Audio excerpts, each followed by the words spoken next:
there, and welcome. This is Health Hacks with Mark L. White. My name is Rusty Humphreys, and he is Mark L. White.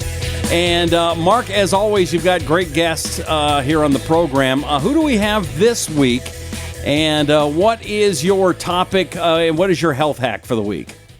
Well, we have amazing Dr. Scott Brandt, who I've known for a few years now. He's out in Colorado, right? Boulder or Denver? Yeah, in Denver area and Vail, beautiful Vail Valley up in the mountain. I've known Dr. Brandt for a few years, and he does some really cool things in regenerative medicine, but he's also one of the pioneers in optimizing hormones. And I think he has an incredible story, and I'm glad you're on the show. Thanks for having me. You're welcome. I guess my first question, doctor, is how, I was looking at your bio. You were an anesthesiologist, right? Yeah, anesthesiologist by training. Spent the first, 15, 20 years of my career as an interventional pain doc. So doing mostly spinal injection work. And then as the regenerative medicine field opened up, I was a very early adopter, much like I was in the pain arena. And having the use of stem cells and hormones and many of these other modalities available to us changed my entire practice over to the regenerative side. Yeah, there's so many tools out there now. But, I've seen a lot of, I think the best doctors in hormone optimization have been anesthesiologists. And I have a theory behind that. What's that? You basically went to medical school to learn precise dosing, right? Yes. So if you don't do precise dosing as an anesthesiologist, what happens? It's a mess. So, and I think when it comes to hormones, like you see all these outfits out there doing these one size fits all, 1 cc of testosterone once a week. Absolutely. And I think it needs to be directed very specifically to patients' levels and most importantly to patients, functional outcomes. And we do it all the time. It is definitely not a one size fits all. How did you end up deciding I'm going to leave the safe comfort of an ER and the safe career of being an anesthesiologist to being a pioneer in this? What was that? What did that look like? It was a transition. I spent many years, as I said, doing spinal injection work, so already on the injection side. And in that same population, testosterone, for instance, is diminished greatly in your pain patient.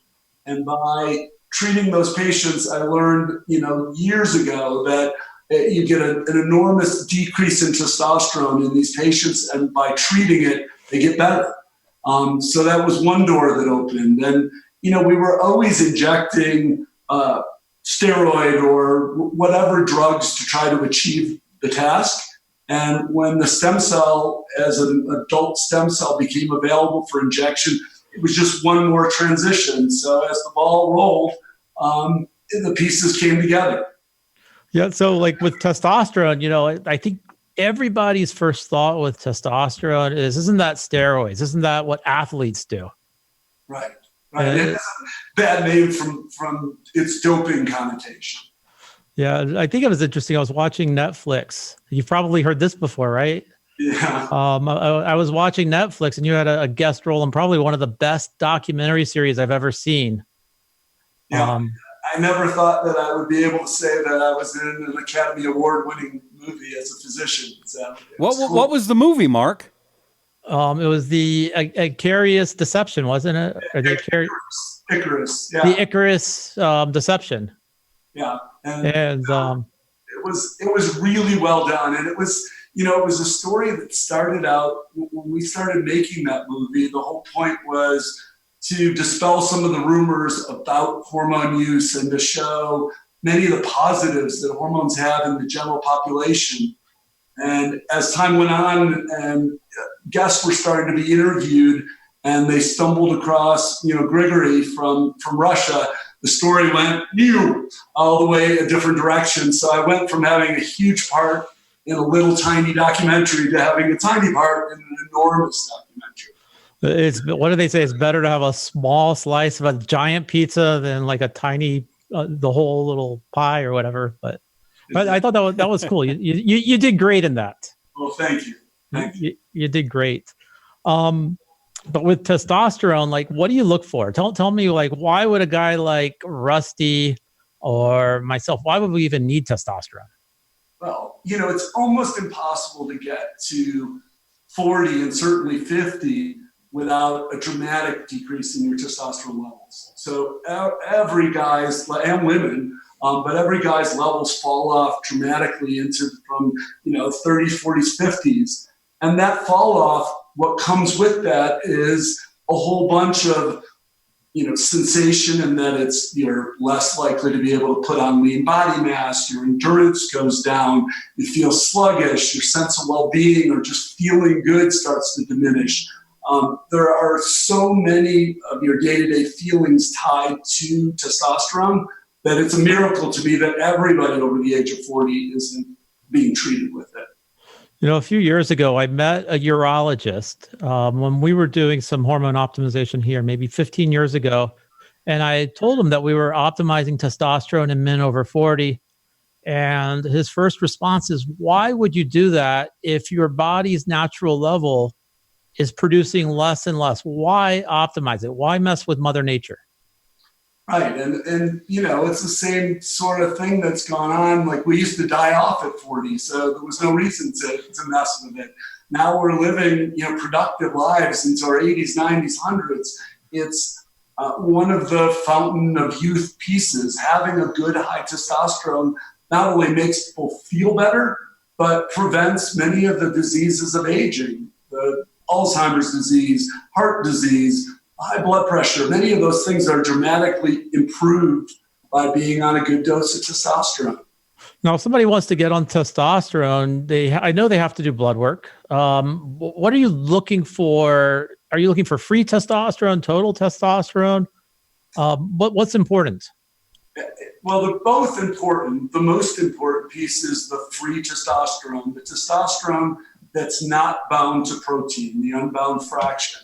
And that can vary significantly. One guy can have a total of 1,000 and a low free, and one guy can have a total of 1,000 and a high free. So having a nice high free testosterone is the goal, and that's usually the determinant of how much testosterone is necessary.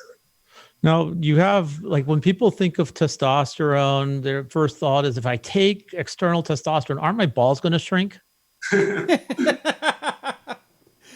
Is that true? Yes, it is true to some degree. You will see some testicular shrinkage, and there's an additional drug. It's called HCG, or human chorionic gonadotropin. And by adding that in, you continue to stimulate the testes to make some internal testosterone while amplifying the testosterone level with the extraneous testosterone. So you do protect against that. How much shrinkage you see is really variable. And some guys could care less if they see some diminished size.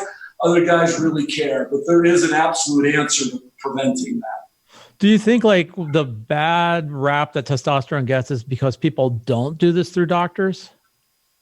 Yeah, I think that, there's always some sort of commercial out there saying, buy this supplement, it'll boost up your testosterone, do this. I think the only bad rap it gets is either hearsay. There used to be it causes prostate cancer, or it increases your risk of heart disease, which are all fallacies and definitely not true.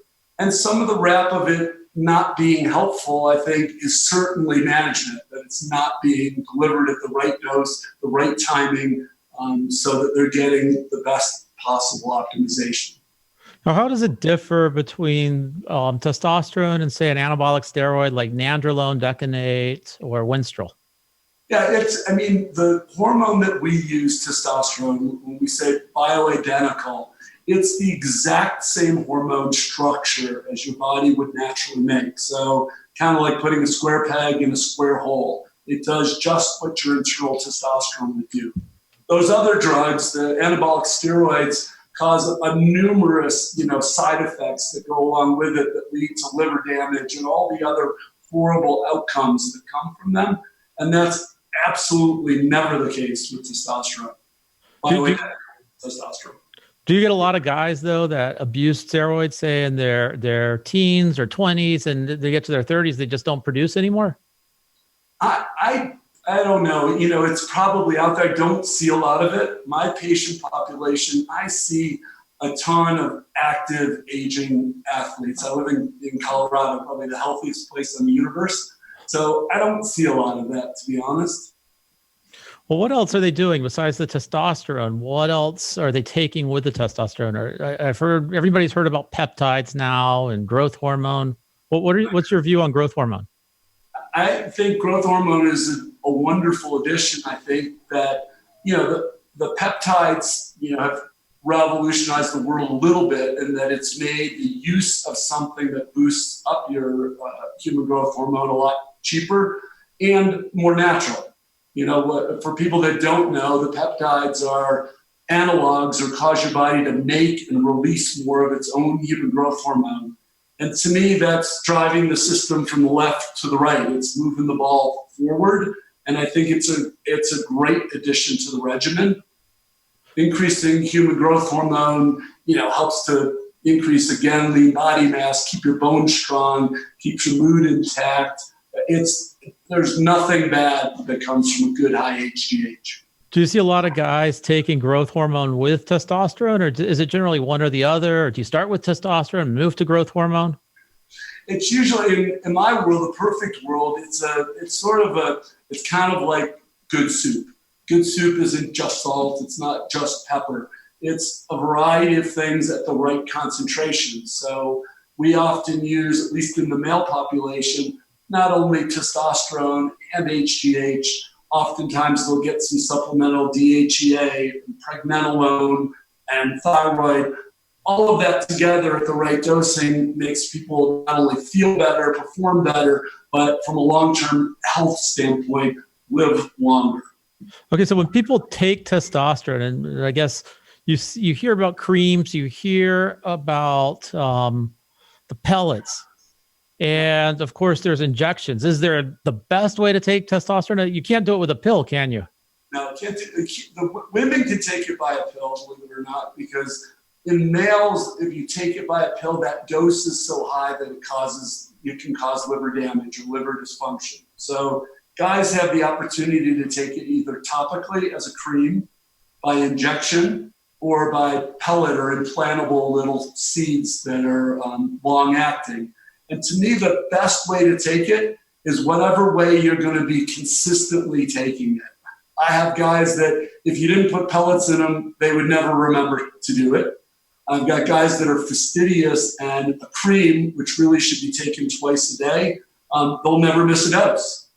And then halfway in the middle is the injectable. And probably, if you look at the three choices, the injectable is the easiest to manage, the easiest to put on track, because there's less variability in absorption from the injections. Now you mentioned people taking pills would be for women, but women and testosterone, when I think of testosterone in women, I think of hairy armpits and deep voices. Like, agreed. I mean, it's a shocker for, a lot of these women when you say, if I can only give women one hormone, I would give them testosterone all day long. What's it going to do for a woman? In the right dose, which is classically about 10 times less than you or I need, it helps to improve their mood. It helps, again, their exercise performance. And I see you smiling at their mood. So does it do anything for their sex drive? It does. I mean, it's the female sex drive is a little more complicated than the male sex drive, but it's absolutely improved with testosterone therapy. I know when my testosterone's optimized, I want to have sex all the time. So not necessarily a good thing, but I know that's definitely a side effect. Yeah, it's either a great thing for your wife or the worst thing for your wife. My wife will tell you it's the worst thing. Let me ask you this. Are there other ways? Let's say somebody says, you know what, I don't want to take testosterone. Are there natural ways somebody can be boosting their testosterone? I mean, there's two ways that you can boost up testosterone from a medicine standpoint that's not testosterone. You could use HCG, which we talked about, which in a lot of guys will give you a little bump. And then you can use a drug called Clomid or clomiphene, which is an oral pill that will bump up your internal production of testosterone. In a lot of guys, neither of those things really makes an appreciable difference, and they would need testosterone. But all of those silly advertisements you hear on the radio, boost total testosterone, boost free testosterone, 99.9% of those are not true. I've heard like a keto diet and just eating protein all the time boosts testosterone. True or not true? A keto diet will raise your cholesterol, but it won't do much for your testosterone. Any type of exercises that can boost your testosterone?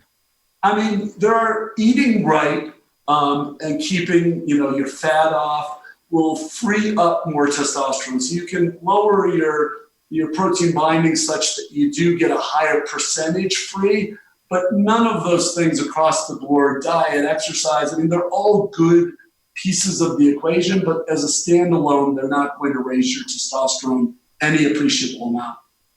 Another question we hear is, will this make me grow boobs?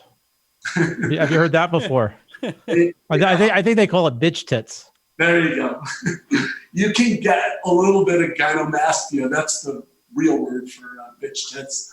But in some, a very, very small fraction, it's probably a 1%er with guys on large doses of testosterone that see a large elevation in estrogen. And again, there's a medication to block that effect if it's ever an issue. So no, there's nobody in my practice that has large breasts. How often do you do blood work on a patient to make sure they're continuing to get the right results? And do you have to manage the levels of testosterone? Do you have to change the dosages? Absolutely. I mean, they get, we do, in my practice, it's a very routine management early on in the first 6 months. They get checked a couple of times, once at 6 weeks, once at 3 months after that, and each time making little adjustments to their dosing. And then once a patient's dialed in, if they've got really good steady levels that are where I'd like them to be, at least every 6 months, sometimes, a little less. So when a guy, like I'm going to be 50 this year, a guy like myself, if my testosterone levels are low and I wanted to optimize testosterone, am I going to have to be on testosterone for the rest of my life? I always tell people, you can be on testosterone as long as you want to feel good. You can stop anytime. If you stop, your levels will recede and go back to where they would have naturally sort of dwindled down to over time. But if you're on it, doesn't mean that you'll never be able to make it again. And I tell people make that decision, 1 year, 1 month at a time. But, the bulk of the population that goes on testosterone sees such a noticeable difference that they don't want to come off testosterone. Can I ask a quick question just to clarify something? Because I've been to gyms and stuff, and I've told them that I was going to get on the testosterone, and they say, don't do it because your body will stop making it. You'll never make any more again. You have to stay on the juice or whatever. That's not true, you're saying? That's not true. While you're on it, you're definitely telling your body, oh, there's plenty of testosterone here. You do not need to make testosterone. But it doesn't go A to zero, and B, if you stop that testosterone, you're going to see recurrence. You will drop, if you stop it cold turkey tomorrow, you will drop lower than where you were when you started temporarily. And in pretty short order, that's weeks or months, that level will come back up to, again, your baseline, where you were, where you would have been today. If you started 5 years ago, that number is going to be lower than where you started. If you started 3 months ago, it'll be right back to where you started in short order. As an innovator out there and you're looking out in the industry, what do you see is next? Is what's after testosterone? What's the next big thing? I mean, it's a good question. On the hormone front, the biggest, probably the craze is this peptide craze, because not only are there peptides to boost up your HGH, there are now peptides that help with everything from sexual performance to, appetite suppression. There are a whole bunch of these, and every month there's new peptides being developed. And I think we'll have a whole armament of those peptides. I think that can be very catered to what your specific body needs are over time. Yeah, so the sexual one, that's the PT-141? Yeah, PT-141. Yeah, does it work really well? My patients say it does. I tried it. I got very nauseous when I tried it. Now, Really? I'm trying to understand the peptides. Is this a shot? Is this a pill? What is this?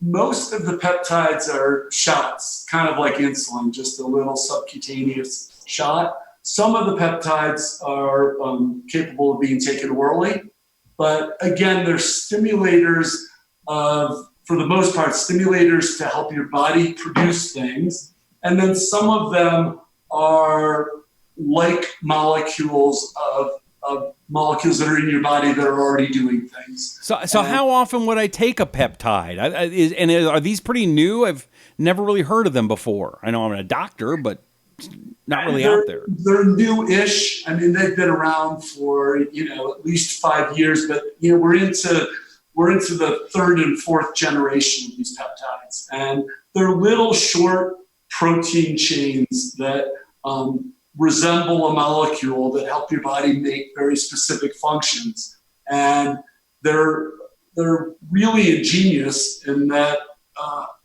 especially in the case of human growth hormone, that you now have a molecule that's significantly less expensive than taking human growth hormone, recombinant DNA human growth hormone, and naturally drives up your production rather than bringing in an extraneous substance, which does decrease your own production.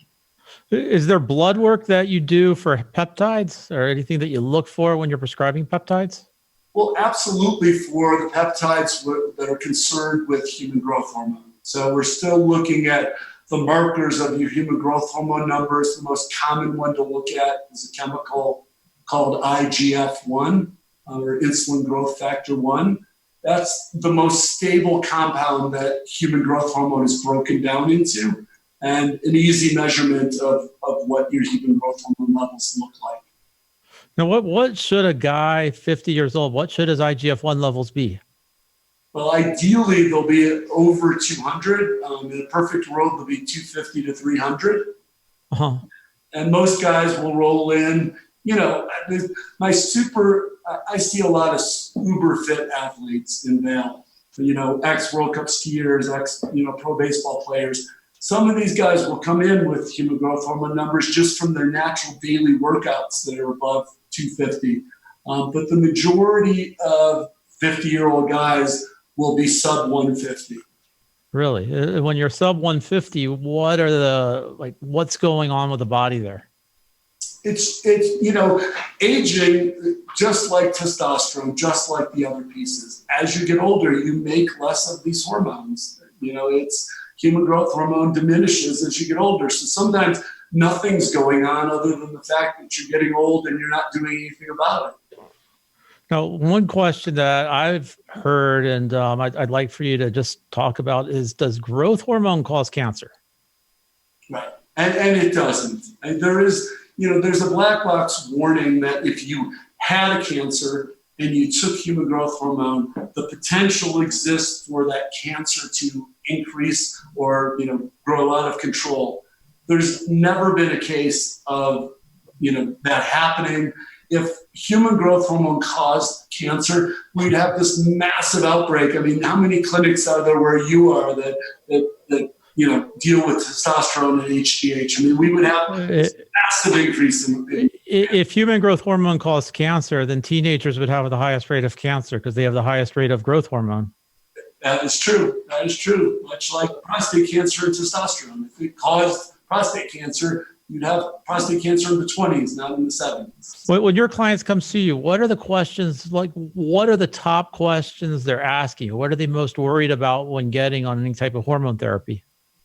I mean, first of all, their biggest complaint is usually fatigue, loss of, libido, loss of muscle mass, really difficulty staying fit. And their worries, the two biggest ones that guys hear about is that it increases your risk of prostate cancer. It increases your potential risk of heart disease. And, what other bodily damage, will I ever be able to stop it because my testosterone won't be made again? Are they worried about not having kids? No, I mean, it's the bulk of the population that I see is above the childbearing age. Most of them have had their kids, and it's something you have to be concerned about in the younger population or the population that still wants it. It's not that you won't be able to have kids again, but you need to protect against that. And those are patients that absolutely need the background HCG or clomiphene, something to keep their internal production going while they're on testosterone. What's the best success story you've had optimizing hormones? Best success story. I mean, there's been so many. I mean, I've seen guys. I've got a patient of mine that 6 months in, after being dialed in, a gentleman that is a big water skier and diehard athlete, and he put on a ton of weight. He was, over the course of the first 9 months on hormones, he lost 60 kilos. The gentleman from Mexico City, he was out, skiing, water skiing every day. I mean, it transformed his life. And I see that day in and day out. I can tell you 100 of those stories where guys got lean, fit, happy, and, just felt like they were in their 20s and 30s again. Did you hear that, Rusty?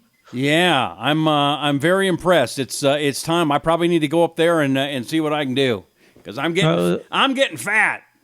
Yeah. So you have people that come from all over to see you, right, doctor?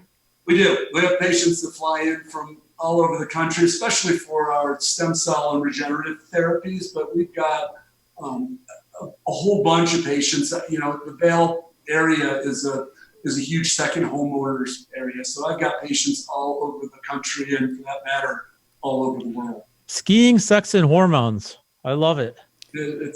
I love it. That's a great title of this show, too. What? Let me ask you, if somebody wants to get in touch with you, what do they do?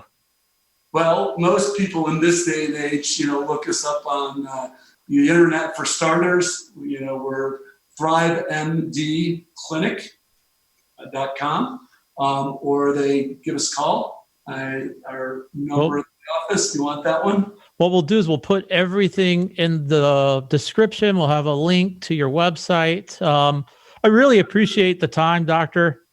You're a great asset to what we're trying to do and get the word out. And I'm so happy that you've been on our show. My pleasure. Thanks for letting me join you today. All right. If you want to find out more about Dr. Scott Brandt, go to thrivemdclinic.com. That's thrivemdclinic.com. You want to find out more about Mark L. White, and you should. He's a genius. Go to marklwhite.com. Also, would you please subscribe to this podcast? Subscribe to the video. Share it with your friends. This is some important information, so please do that and let folks know about this great show. Thank you very much for watching. We'll catch you next time. I'm Rusty Humphries. He's Mark L. White, and this is Health Hacks with Mark L. White.